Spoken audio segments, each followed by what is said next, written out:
कीमतों के तौर पर पड़ेगा, महंगाई के तौर पर पड़ेगा, प्रत्यक्ष पड़ेगा, अपरोक्ष पड़ेगा, लेकिन पड़ेगा।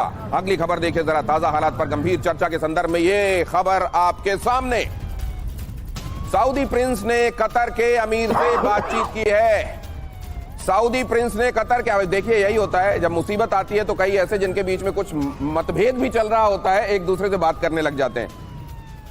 स्टॉमर, मर्ज और मैक्रो ने बातचीत की है कि स्टॉमर, मैक्रो और मर्ज का बातचीत करना, जर्मनी का, फ्रांस का, यूके का बातचीत करना, और इधर सऊदी प्रिंस ने कतर के अमीर से बातचीत की है। अब ये टेलीफोन लाइनें घनघनाने लगी हैं। अब इसमें क्या बातचीत हो रही होगी, क्या चर्चा हो रही होगी, अभी तक के घटनाक्रम को रिव्यू किया जा रहा होगा और आगे के संदर्भ में क्या किया जा सकता है, क्या हो सकता है, इसके बारे में चर्चा हो रही होगी। क्या चर्चाएं हो रही होंगी, हमारे एक्सपर्ट्स को क्या लगता है इस तरह की स्थितियों में क्या चर्चाएं होती हैं और क्या हो सकता है। कतर और सऊदी के बीच में बातचीत, जनरल कुलकर्णी। देखियो, कतर और सऊदी अरेबिया के बीच थोड़े दिन पहले ही लड़ाई चीज हुई। कतर ने ट्रंप को एक सोने का विमान भी तोहफे में दिया।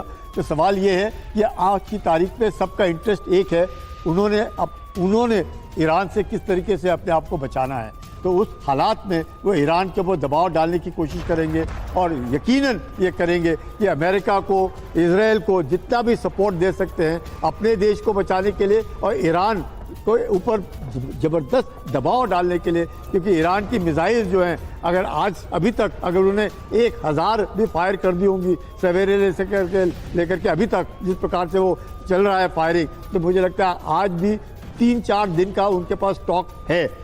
ट्रंप ने कहा है कि 4 दिन तक वो पूरी लड़ाई को समाप्त करने की कोशिश करेंगे या 4 दिन का जरूर प्रेशर डालेंगे। मुझे लगता है प्रेशर आज शाम को से ही पता चल जाएगा कि ईरान के ऊपर ज़बरदस्त प्रेशर पड़ेगा। और मुझे आज भी लगता है कि ईरान वाकई काबिल तारीफ कि जिस प्रकार से उसने पलटवार किया और जिस प्रकार से उन्होंने अपने अमेरिकन बेसिस जो 19 बेसिस हैं मिडिल ईस्ट में उनके ऊपर फायरिंग की, अपने आप को बचाने की कोशिश की, जबकि ईरान के अंदर भी बहुत ज़्यादा नुकसान पहुंचा है।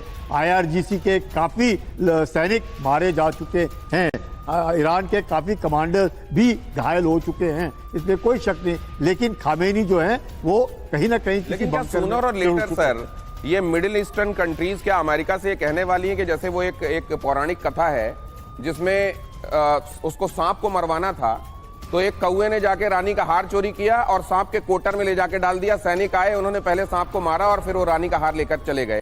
क्या मिडिल ईस्ट का ये हाल करने के लिए अमेरिका जिम्मेदार है, कार्तिकेय काले सर? बिल्कुल, अमेरिका, इसमें कोई डाउट ही नहीं है। अमेरिका हमेशा से जिम्मेदार है। यदि आप अमेरिका की कूटनीति पिछले 60 सालों से देखें, वर्ल्ड वॉर 2 के